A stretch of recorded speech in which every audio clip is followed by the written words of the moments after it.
Good morning mga pangyaw.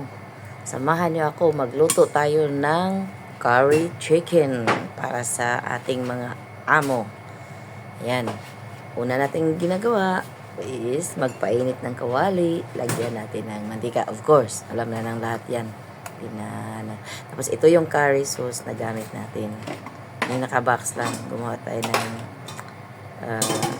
mga 1.5 cubes lang ang kinakanaw natin yan. Kasi super sticky yan pag nakanaw, pag naluto.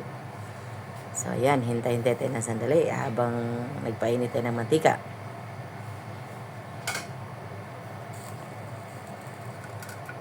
Yun. Ilalagay na natin ang ating panakot. Sibuyas lang at saka may garlic kunti at yung shallot. Yung shallot naman yan, is mamaya natin ilagay yung iba para bumangos siya. Panakot, aywan ko lang sa Tagalog ito. Basta panakot sa Bisaya. Panakot. Nakot, yung parang, ano ba yan sa Tagalog? Bayaan nyo na. Luto tayo ng curry chicken, guys. Luto tayo ng curry chicken. Ang curry natin is, ito ang gamit natin, no? Itong golden curry.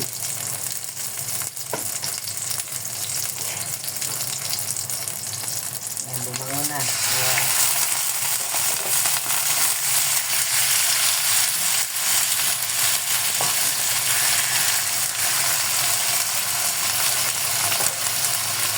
Natin ang win-win ang takpan muna natin. Sandali.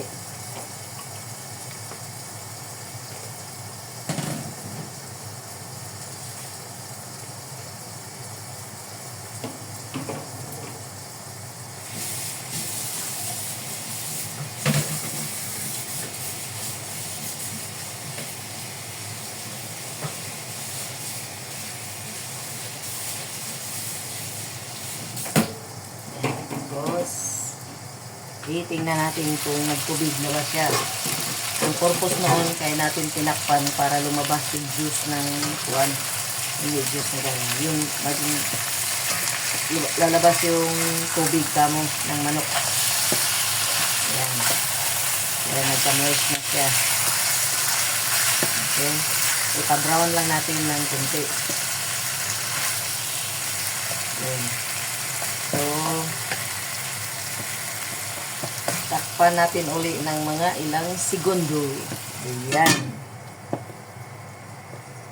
So, bubuksan na natin. Tingnan natin yung ating manok kung ano na nangyari.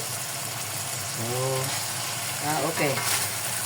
Nagtubig na siya ng kunti. Para hindi matigas yung manok natin, huwag nating patagalin sa kawali ng napakatagal. Tingnan lang natin. So, takpan natin ulit para lumabas yung juicy na. Naging juicy chicken. Ayun. Juicy na yung ating manok. Nilagyan na natin yung shallot natin. Tapos, ito namang carrots at patatas natin. Nakalaga na ito. Kasi ayaw niya mo yung hindi niya daw malunok-lunok sa katigas. So, ilagay na natin, mga kapangyaw. Simple lang ang cooking natin. Ayan na. So, ngayon, dahil luto na yung manok, luto na rin yung patatas at saka yung carrots, ilagay na natin yung mix natin na curry sauce. Ito yun siya. Mini-mix lang muna natin para hindi magbubuo dito sa ating tuwali. Ayan. So, na. So, mamaya, maging malapot ito. Tingnan natin kung ano ang itsura nito mamaya kunti. So, wag natin kurawin ng kurawin para hindi masira yung lasa ng ating niluluto. Kunting kuraw lang.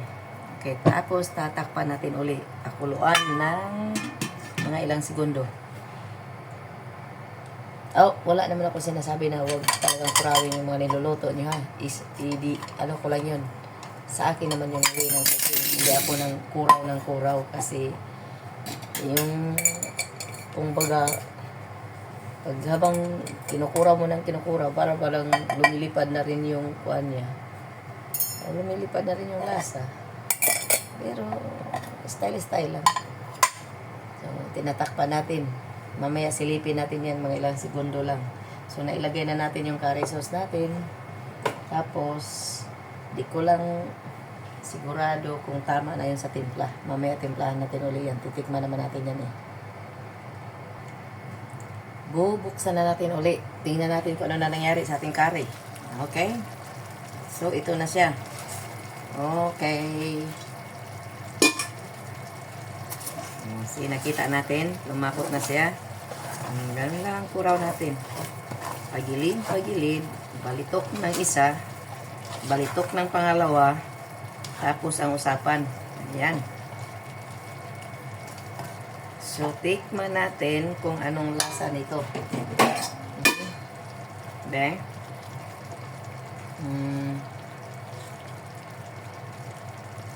Uy. Kumintindihan ah. Dahil ba may kinain ako? May ba? De, ulit. Parang malabo to ah.